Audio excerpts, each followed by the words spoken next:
Back to Truth versus News. They're over here. Truth versus News Incorporated for October the 13th, Sunday here. Special showing. And of course, it's really truth versus official facts and acts that we're fighting here. And we're not fighting just the media. It's a whole system that's really going bad. And lead on now. Maybe what's happening to this Bolton guy? Does he have any role to play?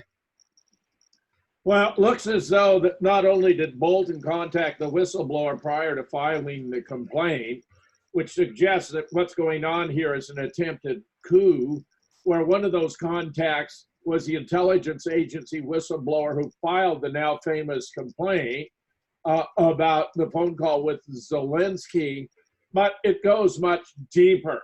It's go time. He began those conversations. Multiple sources tell the Chronicle, as if to suggest that Bolton's patience with the president had worn thin, and even implying later in more than one conversation that a faction of neoconservatives at the CIA was ready to remove the president from office, as though that were their right or responsibility. It's unclear whether the FBI is currently investigating the source of the whistleblower's knowledge of the classified phone call, which is not detailed in the complaint file.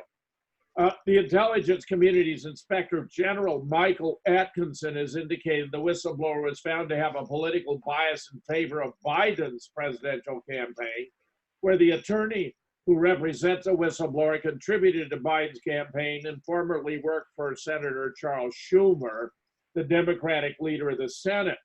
While on the phone with one former government official who currently works on K Street, Bolton admitted he was furious with the president, whom he lambasted with obscenities for more than 5 minutes. The president would learn his lesson, he told the lobbyist, who chalked it up to a disgruntled employee venting over his unexpected termination. But now he fears that Bolton is organizing a coup d'etat to oust President Trump from office. He cites Bolton's contacts with journalists at major media outlets, particularly the Washington Post, under the ownership of Jeff Bezos, to whom Bolton is widely thought to have leaked information from inside the Trump administration throughout the duration of his tenure. Bolton has aggressively pushed for a military strike against Iran, putting him at odds with a president who opposes unnecessary large-scale military intervention. In the days prior to his termination, he was engaged in the heated battle inside the White House over the administration's response to Iran's attack on Saudi oil structure, which actually was done by the Houthis, not by Iran. Meanwhile, the Ukraine whistleblowers are actually CIA agent Lee Stranahan is reporting. It appears that the first whistleblower was basing his reports on John Bolton, and that John Bolton himself is the purported second whistleblower.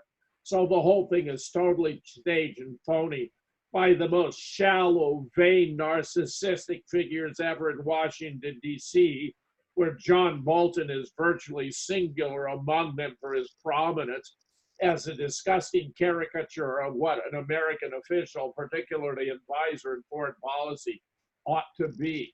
There's a lot of speculation. Bolton is the second whistleblower. I knew Bolton was going to be trouble the moment Trump hired him. Nothing good was going to come from having him as national security advisor. Fortunately, Trump rejected almost every major recommendation he made during his entire tenure. If Trump had gone with Bolton's agenda, we'd be at war right now. Being so close to the levels of power, being unable to move his agenda had to be highly frustrating for Bolton. Since he was fired by Trump, he's been on a revenge tour. But would Bolton go so far as to completely betray Trump by becoming a second whistleblower regarding the controversial phone call? There's now a lot of speculation among conservatives this could be the case, while he's not denied being the second whistleblower, which appears to be the person who inspired the first. Of course, in Washington, there are always more suspects, but it's interesting that Trump has been very suspicious of Bolton for some time now. Yeah. One veteran political consultant tells Coburn that Trump is afraid Bolton is the mastermind behind all the damaging leaks on his secret dealings with Ukrainians, a whistleblower's deep throat, if you will. This, he believes, is why Trump's cheerleader in the Senate, Lindsey Graham, keeps asking, who is feeding the CIA whistleblower came forward with the details of the call. Graham tweeted, it is imperative we find out which White House official talked to the whistleblower and why. Why didn't they lodge the complaint? And thanks to the Hill, we also know that John Bolton opposed the phone call between Trump and Zelensky while he was still a member of the administration. Scott, your thoughts? I think that it's very clear to me that John Bolton indeed is the dirty dog behind all this nonsense. Well, Trump's policy of keep your friends close, your enemies closer, I think as theatrical Hollywood as that may be in sound, I think it's been unsound. I think Trump having these people has been the worst thing that he's done in his presidency, because these people have been balls and chains around his neck since the very beginning. And Reince Priebus is a piece of shit scumbag that is implicated in the crimes that we reported in 2012. I would knock that SOB down and drag him and treat him like a rag doll, as I would Romney, as I would Hillary Clinton, as I would Eric Holder and Laney Brewer and all these monkeys. So, there's nothing redeeming about the establishment GOP. They're the reason for failure of so many things, especially in California. They're the reason for Trump's failure in many regards. And Trump bringing on Bolton and Elliott Abrams, and they're pushing him into Venezuela, all for the oil confiscation of Venezuela because of this agenda.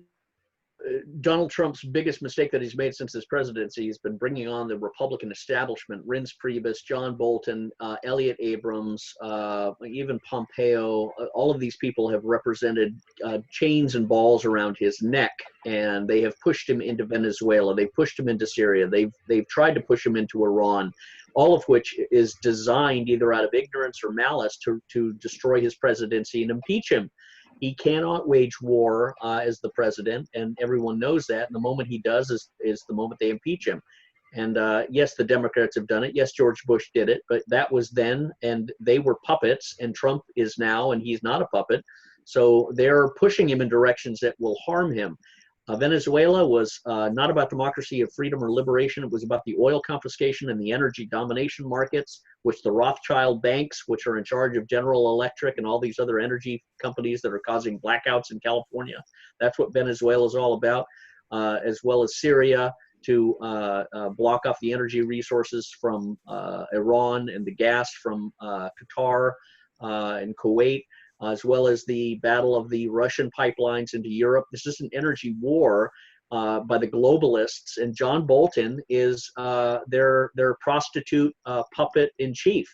And Trump needs to recognize these people are murderously inclined against him. They're using him to advance their own agenda, and he needs, again, a team of Praetorian Guard pit bulls that will go after John Bolton, go after Lindsey Graham. I mean, let me put it this way, Jim. My years in Washington, I could walk up to Lindsey Graham and say, "You remember me?" Like that old scene from Braveheart. Remember that scene where the guy comes back with William Wallace and they go to that British fort, and the man whose wife was sexually abused by the British lord, the man comes back and he says, "Do you remember me? Well, I'm here to claim the right of a husband," and he smashes the face and kills the English guy. That's what I do to Lindsey Graham. That's what I do to Reince Priebus. That's what I do to Hillary Clinton.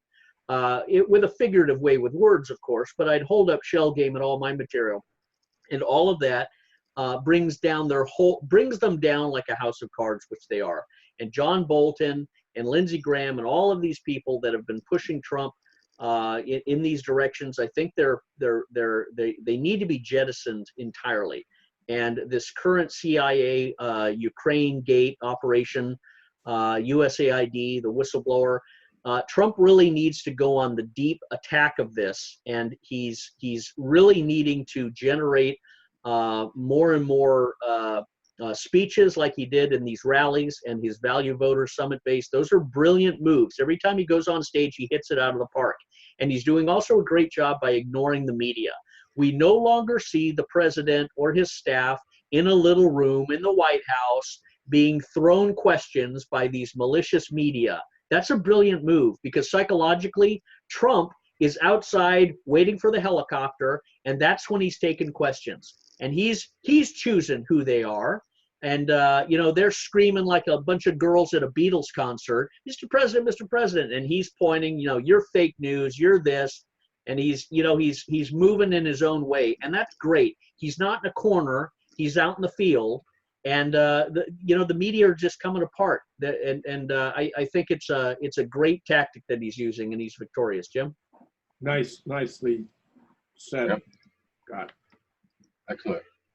Meanwhile, we have 5 questions that frighten the impeachment-focused Democrats. 1, Ukraine, DNC connection. It seems curious, to say the least, that neither the FBI nor former special counsel Robert Mueller discovered the successful 2016 effort by the DNC to reach out to the Ukrainian government to provide dirt on Trump and his campaign associates. Considering both of those investigations were focused on uncovering a possible conspiracy with a foreign power to influence a presidential election, why was the Ukraine DNC connection not looked into? It can only be gross incompetence or obviously overwhelmingly more likely a deliberate deception to overlook that vital piece of the puzzle.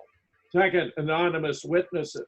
The so-called whistleblowers who came forward with a complaint is hardly credible. They have no firsthand knowledge at all. Democrats are making elaborate but secretive plans to extract testimony from the individual by concealing his identity, but it appears his name is Michael Berry. He's CIA, and he was working with John Bolton. The president's opponents can't possibly believe they can impeach Trump using secondhand allegations from an anonymous source, where Lindsey Graham has vowed that if Democrats refuse to identify the whistleblower, then he'll ensure that any Senate impeachment trial will do so. Regardless of laws and rules designed to protect whistleblowers, any formal impeachment cannot be based upon testimony from unknown persons. Third, another whistleblower.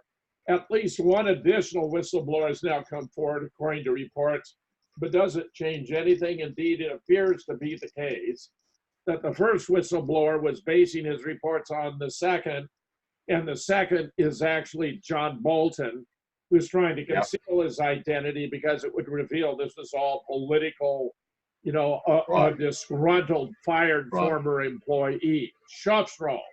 How has Representative Adam Schiff's role in this latest assault on the president compromised the entire process? He's been less than forthcoming about his knowledge of events or extent to which his own staffers worked with a whistleblower even before the complaint was filed. As if he were not already looking foolish and dishonest, his performance in a recent hearing was reason enough for him to be compelled to recuse himself, where he read his own version of what Trump sent to Zelensky, which bore no resemblance to the now public transcript. The very idea Schiff has either the capability or desire to conduct a fair and objective investigation is laughable. Fifth, window of opportunity. How big is the window of opportunity for congressional Democrats to impeach the president? They may have so far avoided making the process official, but articles of impeachment must at some point be brought to the floor of the House for a vote. Once the opposition party chooses its presidential nominee, the campaign for the White House begins in earnest, and impeaching Trump during an election campaign is going to be seen as an attempt to influence the 2020 election, even by Americans who don't already regard it as such. Democrats, therefore, have around 8 months to do their investigation, drop articles of impeachment, bring them for debate and vote. The holiday season will take a bite out of that, so the clock is ticking. The chances of impeachment going before the Senate before the 2020 Democratic National Convention are slim to none.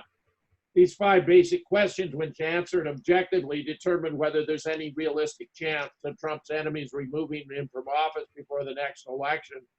And indeed, it appears they are all going to fail, that this represents a political catastrophe. Meanwhile, it's an insult to real whistleblowers to use the term with the Ukrainian or Ukraine Gate protagonist. I think this is completely correct.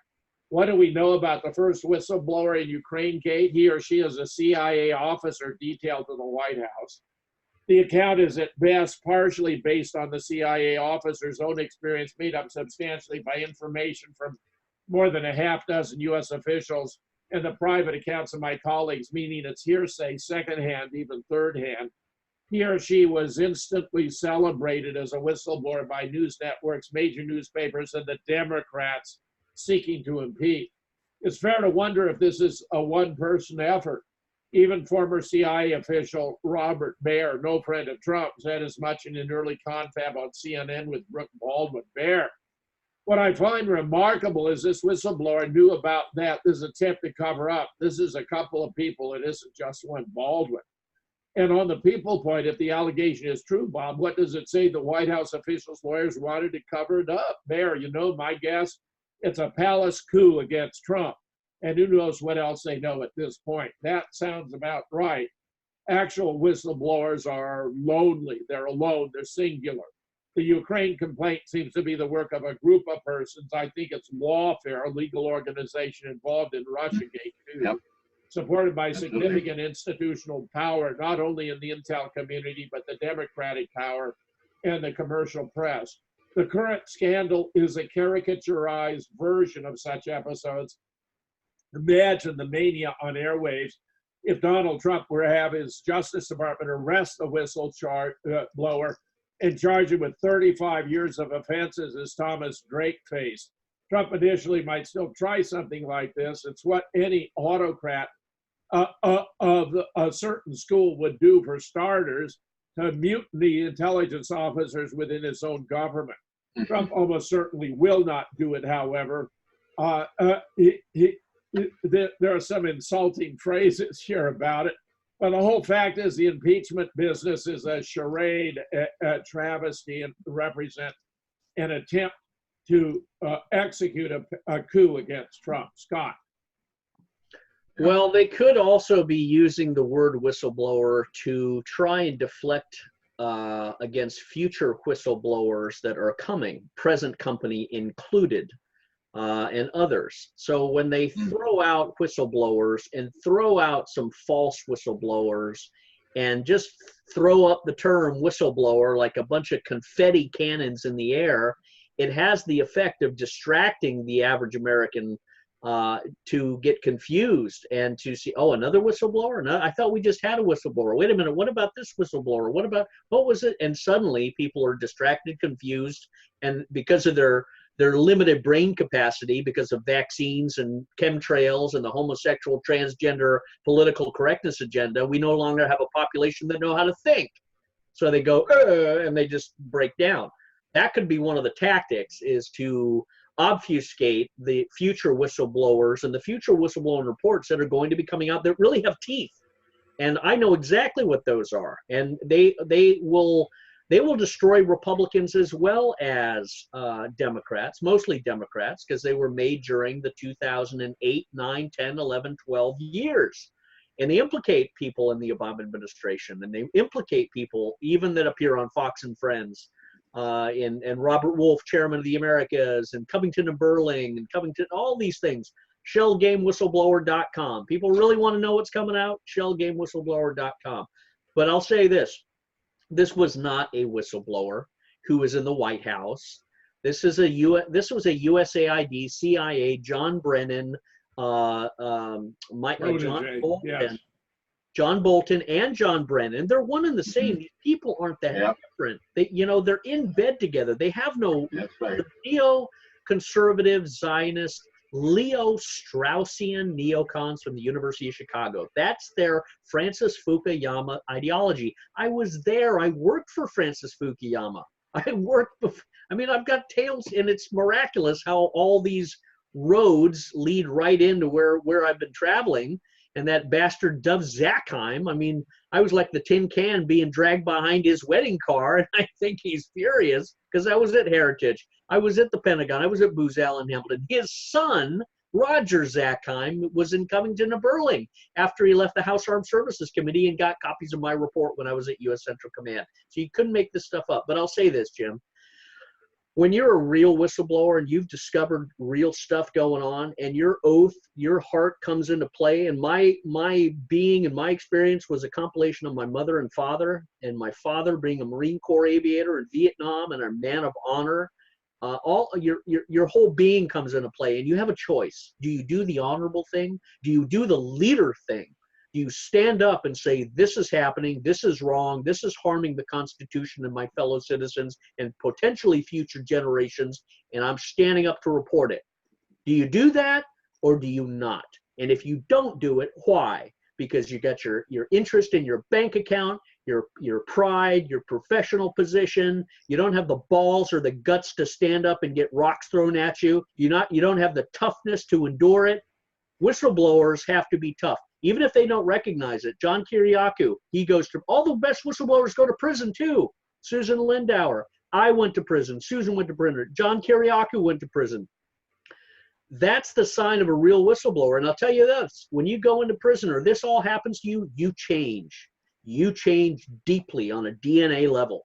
You change in a way that you see and understand things differently. You understand yourself differently. You understand the country differently. You have a coming out. You have a DNA change. You go from David Banner to the Hulk. There is an impregnability that comes into your DNA because they do everything they can to destroy you when you're in jail. I mean, I went through it. I suffered it. By God's grace, I was delivered from it, but I came out smarter, stronger, harder, ferocious. I came out going in like a golden retriever. I came out like a hungry wolf, looking to tear the throats out of these bad guys for what they did. And I never changed. And that's what real whistleblowers go through when they come out. They come out stronger patriots. That's why Michael Flynn, boy, when he comes out of jail, when Sidney Powell ends up getting all these charges thrown out and Michael Flynn comes out, I think you're hopefully going to see him just turn into a hunter and a ferocious special operations Clint Eastwood with a double six-pack on his hip, shooting these bastards down through legal constitutional means. He'd be a great inspector general. He'd be a great, person in the Pentagon.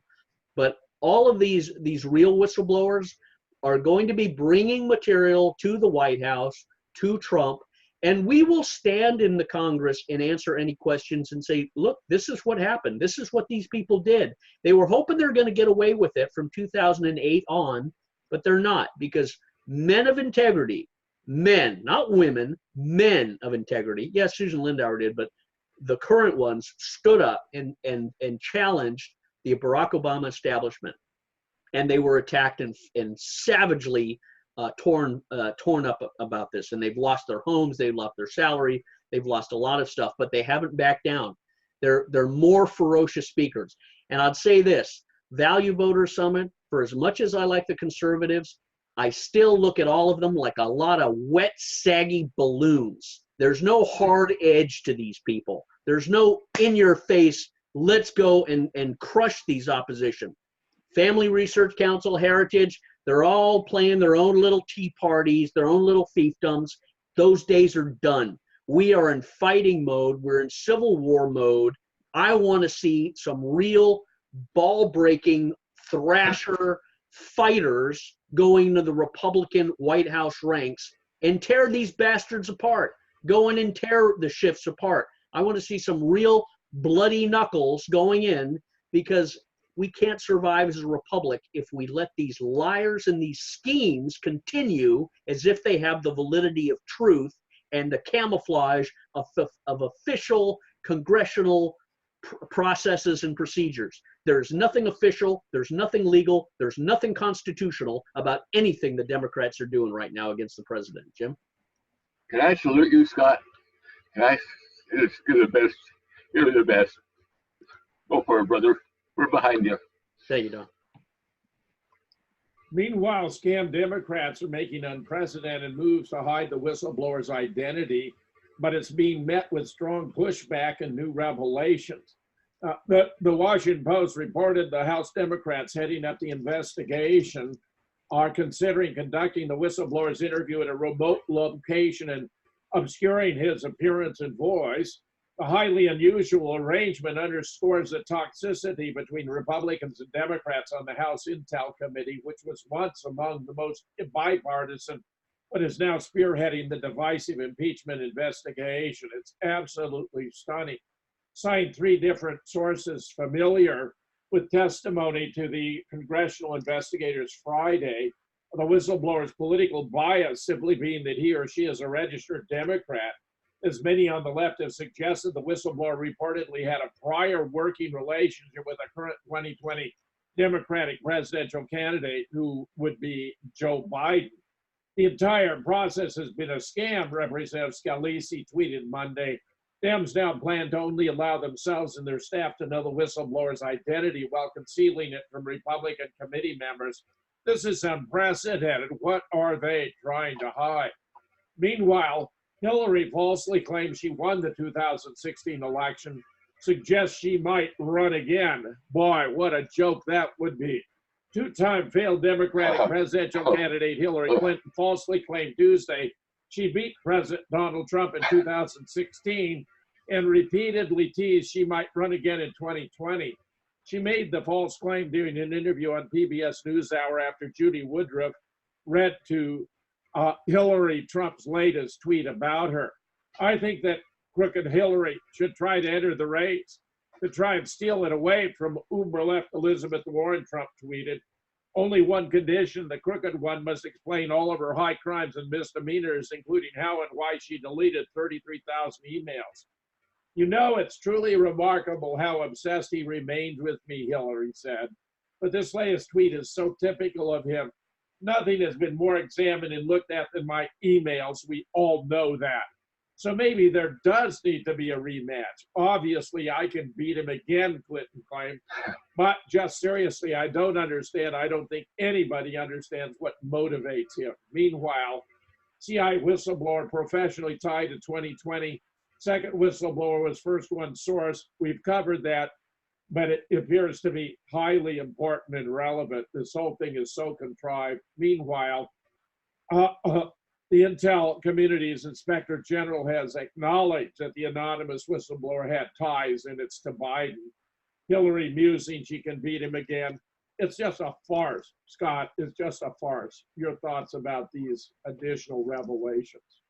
Well, you know, Trump needs to understand one thing. The people that he appoints or he sends to be Secretary of Defense or Secretary of State or any of these high cabinet positions that require Senate approval, we understand that you're only going to get a certain type of person passed. However, the most important thing is that he has ass kickers in his White House that can go to these secretaries and say, this is what the president wants. This is what you need to do instantly. You're not in this job for your own gratuity, your own reputation. You're in here to do what the president wants. So Trump needs people that will go up to these secretary level people, grab them by the balls and say, do I got your attention? This is what you need to do. And not ask and not give recommendations. That's been the problem. Is you see these people. Can you hear me still, Don? Yes, we got you. I hear you. You see these people in cabinet level positions doing their own song and dance. That's not what the president should be doing. So Trump needs to recognize he needs to hire new people around him. They don't need to be public. Hell, hire Senator Dick Black. Hire John Kiriakou, even though he's kind of a Democrat. Hire Scott Bennett, Jim Fetzer, special advisors. We're in the dark, in the darkest room, in the darkest drawer, to be used in a professional intelligence advising sort of way. And the president can go after these people, like the Schiffs, like the people in Congress. And the most powerful thing Trump could do would be to collect some real whistleblowers that know the deep, dark stuff and send us knocking on these people's doors in Congress and the Senate and say, hey, Mr. Schiff, I remembered you. Do you remember this? You don't need to know the details of who I am, but I'm telling you this right now. You, Senator Feinstein, you, Donna Shalala, you remember your nephew, David Shalala? I know him, and I know this whole story, and I'm holding it up right here in the book Shell Game, which Don always loves to hold up. You better do this or else it's coming out. Yeah, I do. I hear. I hold that book up to some of these people, Don, and they fall backwards like vampires staring at the sun. I hold that book up and some of these bastards disintegrate. And that's what I want the president to use to disintegrate these people, to corrode them, to make them fall into a fetus position so that he can advance Republican conservative non-interventionist, let's get along with the world policies, starting with Russia, and let's make some deals to keep Iran quiet. And then we've got China contained. China's the problem. China's waging chemical warfare on this country through fentanyl. China is the Borg robots in Star Trek. China has no good emotional intelligence or redeeming qualities. They are consuming locusts that need to be understood as such, so that Western civilization is preferred and preserved. Russia is the only hope to do that because they're Western civilization. China and the communists are not. They're lobotomized robots. They've always been that way. They always will be. Let's treat them as such if we hope to continue to survive. Jim? Thanks. Very nice. Wow. Meanwhile, AOC suddenly flip-flops, now thinks pulling out of Syria is a terrible idea. Here's a tweet. Trump's sudden withdrawal from northern Syria and endorsement of Turkey's actions could have catastrophic consequences and risk laying the ground for immense violence and suffering. We can pursue a strategy to stop our endless wars without endangering the lives of innocent people. Basically, she's saying we can pursue a strategy to stop our endless wars without stopping them.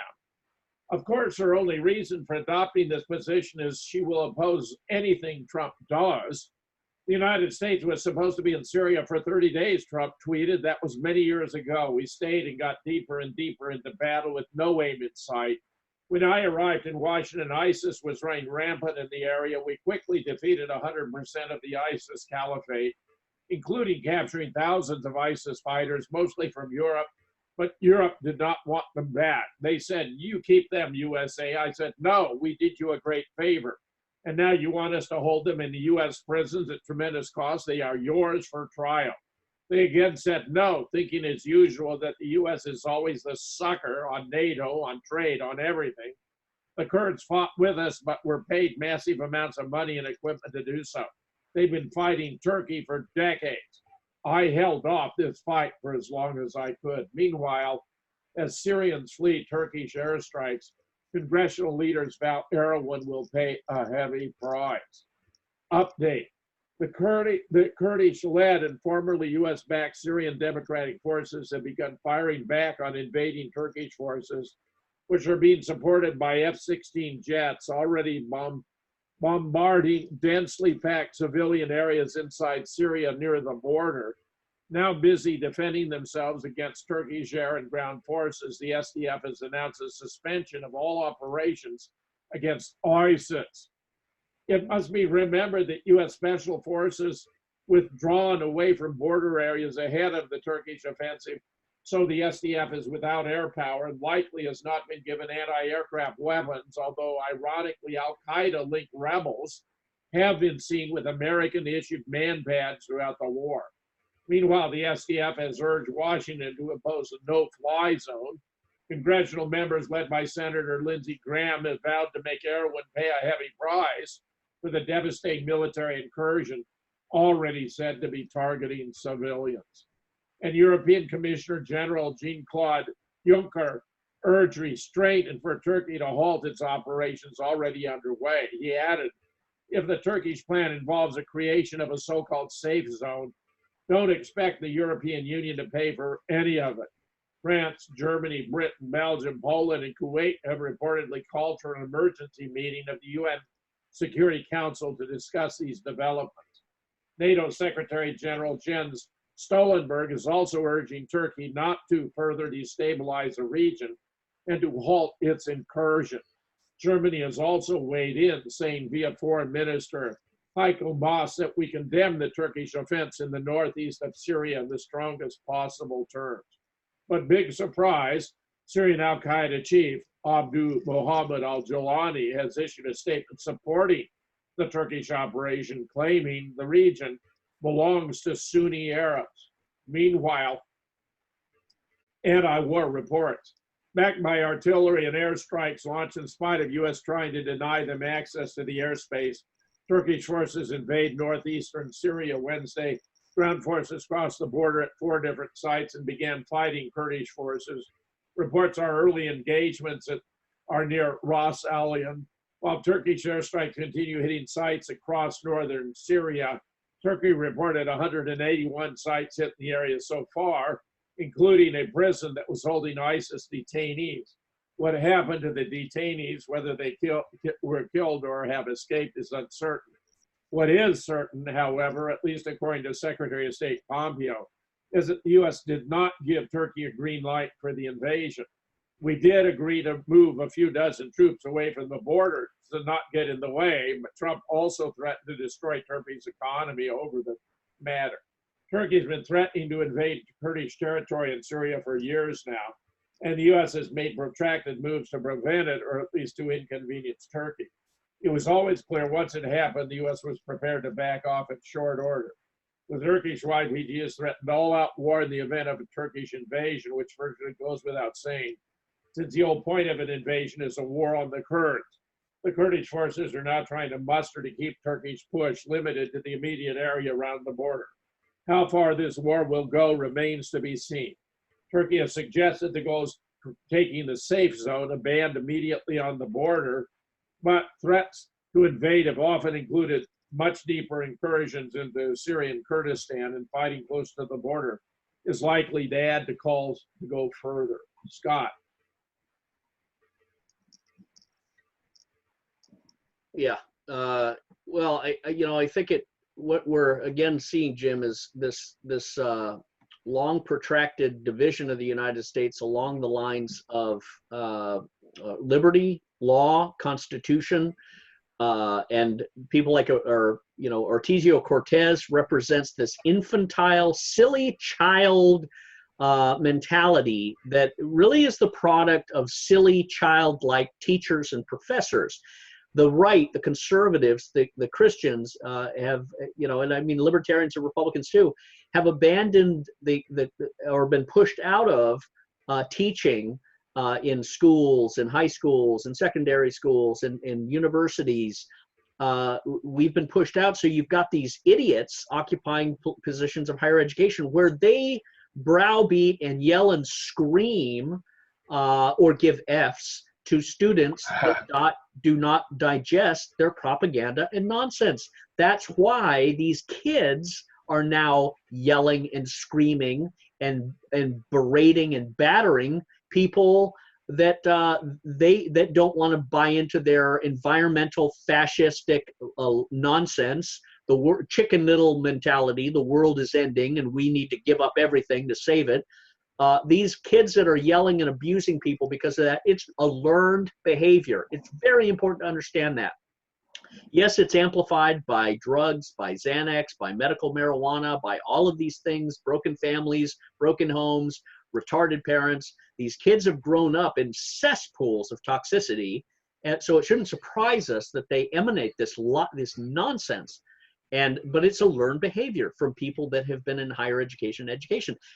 That's a sign of a great divorce. That's a sign, again, of a great civil war. That's a sign of we need to cut off and amputate the areas of education, the areas of public life, the institutions of public life, the taxes that are used for some of these activities, because they're toxic and they're treasonous. There's no negotiating with people like Alexandra Ocasio-Cortez. She's full of venom. She's full of hatred. She's full of this racist vitriol. And you see it also in Ilhan Omar. Ilhan Omar, who said the other day on a tweet, pulling out of Syria is giving all of the advantage to like Russia and Iran. Well, now we see where her loyalties lie. On the side of idiocy and endless war, because that's what you stand for. If you don't stand for stopping the wars and pulling the United States soldiers out, you stand for keeping them in and getting them killed. Now, Ilhan Omar and Alexandra Cortez have never worn the uniform. They've never sworn an oath. The oath they've taken in the Congress means nothing to them. Alexandria Ocasio-Cortez was an actress. She's a waitress. She probably has some girl call prostitute activities on the side. I wouldn't put it beyond her. There's no honor or virtue in her, or half of these other people, especially that Palestinian woman who said we're going to impeach the MFer. Well, again, we're at a point where these people who occupy high public office are absolute, atrocious, violent retards that are trying to violently retard the nation at the force of a gun, the force of government, the force of imprisonment, the force of the IRS taking everything. It's important to remember, and the churches in America are the first ones that have failed everything. It's also important to remember one of the good things that Trump did, and he reminded people of the Value Voter Summit, was he reversed the Johnson administration's 1964, I think it was, act of 501c3, where churches were, quote, stopped from political discourse.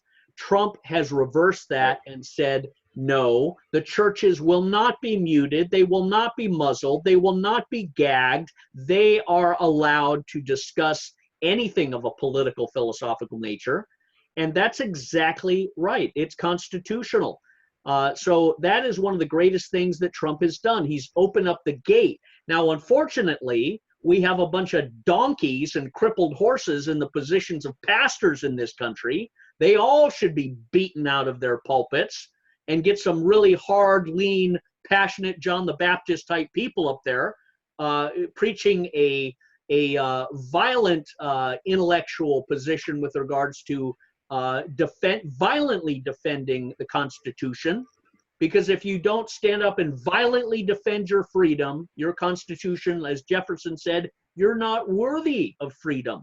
You're not even worthy of human life, because suddenly you are less than a slave. I think that mentality Trump is awakening.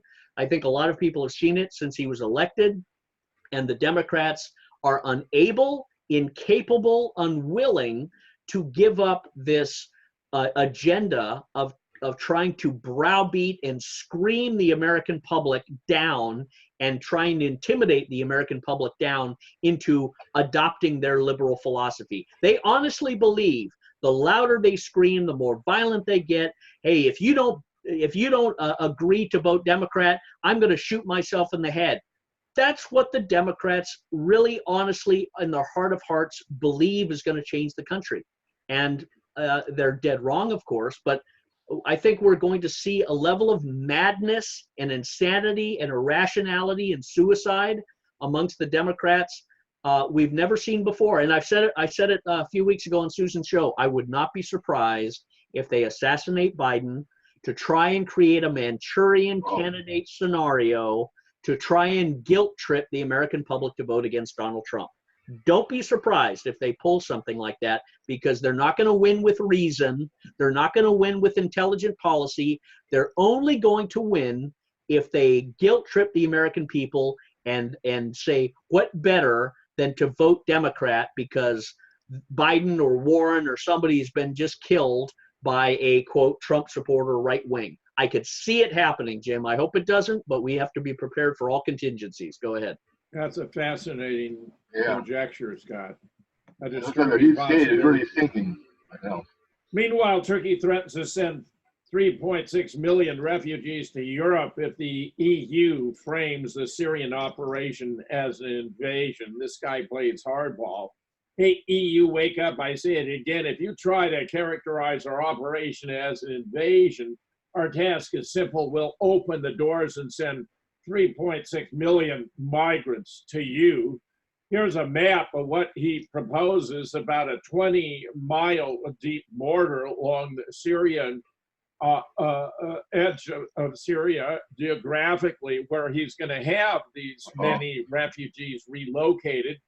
Trump again threatens to wipe out Turkey's economy as the full ground invasion begins. I think this is a mistake myself for him to make such a threat, because he can't possibly follow through on it. Meanwhile, on the outskirts, we see evidence, indications of what's taking place. Meanwhile, in a full interview, Vladimir Putin explains Russia will never be friends with one country against another in the Middle East. Russia's president sat down with 3 Arab language media, including Arabic, to discuss Russia's policies and ties in the Middle East and beyond, as well as a looming arms race with the US and NATO. In advance of his visit to Saudi Arabia and the UAE, Vladimir Putin answered questions from multiple Arab news sources and made it very clear that Russia is going to be even-handed and nonpartisan in dealing with the different nations of the Middle East. Scott. Really good. Well, I think Putin's appearance and the international position that we see being manifested is all going to quicken in the next year. Erdogan, I don't think, is going to go on a tyrannical bloodshed feud. Can you still hear me okay? We're doing fine, Scott. Okay, I don't think we're going to see Erdogan go in a bloodshed feud. I think he's just standing up with a little shock and awe. I think he's went up to hit the Kurds in the nose, send them on their butts, stand over them, and say, all right, you want some more, or are we going to get along? Are you going to stay on your side of the border, or do I need to totally genocide you people? I think that's where Erdogan's playing the tough guy role right now, and he's standing up. He's probably said to Putin, hey, I'm just going to bruise these people a little bit because they've been acting out of order, and we're not going to go any further. I think that's probably been talked about, but he needs to do that in his mind's eye. So I don't think he's going to push any farther because he doesn't want sanctions. He doesn't want to be branded by the rest of the world as the next Saddam Hussein, because that could go anywhere. If Trump loses, suddenly Erdogan could be the next Saddam Hussein and Turkey the next Iraq. I mean, don't put it past these Democrats to do something crazy like that. So I think Turkey and Syria and the Kurds, Russia and Iran are going to settle down. That was what Putin was saying at his meeting on RT with the Russian Today journalists. I thought that was a very powerful interview. Putin essentially said he is, I mean, let me just say this, Jim, you'll agree with me. Vladimir Putin is probably one of the most intelligent, seasoned diplomats, intelligence officers, military experts in the history of political leadership of nations. I don't think we've ever seen a political leader of a country as good as Vladimir Putin. I don't say that because I like the Russian, song. I don't like to sing it. It's not like I like borscht or the Russian women or anything like that.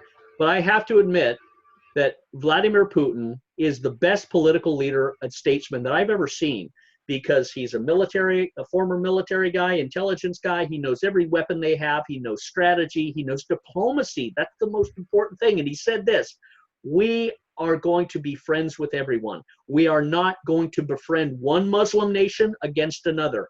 We're going to have a relationship with Saudi Arabia. We have a relationship with Iran. We're not going to mediate, but if they want to ask our advice, we will happily give our third-party advice to help them. That's a brilliant, commonsensical global political leadership position to occupy. He went into that interview and said the reason we went into Syria is because we could not stand these Wahhabi, Daesh, ISIS fanatics coming up into the former Soviet republics and then coming into Russia. We could not tolerate that. So we had to go into Syria. We had to stop the forest fire in Syria, and he did. And Turkey were out of joint in the first place, and then they changed. And it's fascinating to see how Russia has leveled the whole cement and now is ready to build a new Middle East with sovereignty and diplomacy as the building blocks. And the Americans haven't done that. The British haven't done that. And we're supposed to be the nations that were pushing that agenda. We're always supposed to be the nation that stresses logic and reason and tolerance and freedom and liberty and capitalism. But yet, by their fruits you shall know them. We've done the opposite. We've destroyed regimes, destroyed people, stolen money, stolen resources, all under the flag of democracy. But it's not the red, white, and blue flag. It's the pirate skull and bones that we've been flying as we go into these nations. So Vladimir Putin, I think, is one of the best leaders we've ever seen. I think all of the Middle Eastern countries respect him far more than they do America. And sadly, by implication, President Trump, not because Trump's bad. I think he's got a good heart. Sadly, he's covered with the rust and shit and toxicity of the neocon, Zionist, Democrat, globalist, Republican garbage that he just needs to totally fire hose himself off of And I think the American people are waiting for him to do that. They're going to back him. Tucker Carlson is going to back him on this. Doug McGregor is going to back him. Senator Black backs him. I back him. Jim backs him. Tulsi Gabbard, even to a certain extent, backs him on a lot of these Middle East things. So as we get closer to 2020, I think and hope and pray Donald Trump gets rid of Mike Pence and brings in perhaps Rand Paul as his vice president, and really adopts more of that middle of the road moderate position. Putin said this: we want better relations with Russia. That's why we liked him. That's what we want. But Trump can't do it because of the political domestic policy that's going around in America. What Trump was saying is that there's a civil war in America with the idiots and the insane fascist leftists that want to take us into communism that Putin and the Russians freed themselves out of. And no one is a better champion of healthy living and healthy political realities than someone who suffered the sickness of communism. So Putin and the Russian people, are how should I say, they are sufficiently inoculated against the lies and the lures and the dystopian delusion that communism brings.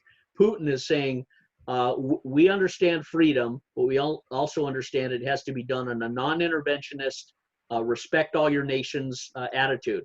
And I think Trump, if he goes in that direction, he will not only win in 2020, but he'll set up Rand Paul for the next election in after the next 4 years of the Trump administration. This country is ready, I think, at last for a non-interventionist, libertarian, Republican, conservative presidential leader, because we've been destroyed for the last, I'll put it this way, for the last, since 1990, since George Bush Sr. snuck into office, this country has been slowly poisoned and wounded and lobotomized by George Bush Sr., by Bill Clinton, by George Bush Jr., by Dick Cheney, by Barack Obama.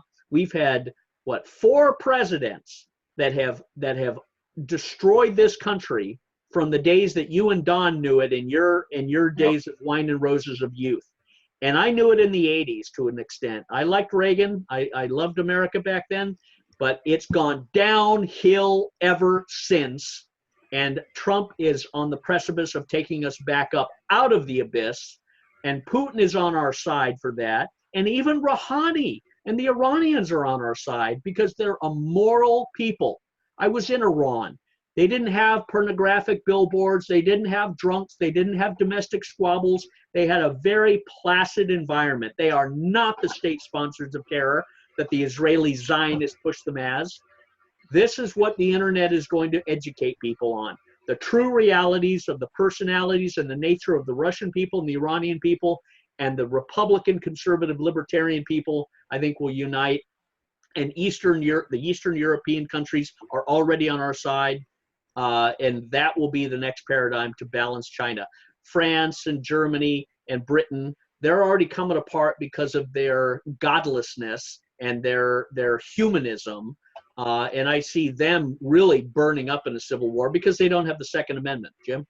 You know, Scott, what was most fascinating to me about your observations is that what it implies is that the Stars and Stripes has been the greatest false flag in history because it's been a banner to conceal exploitation by the corporations of America to benefit themselves at the expense of those other nations. So I thought your commentary was fascinating. Here for our final story, we have U.S.-Israeli plots foiled by General Soleimani's diplomatic military effectiveness, where a former U.S. Army psychological warfare officer highlights the role of commander of the Iranian Revolutionary Guard Corps, Major General Qasem Soleiman, in fighting terrorism.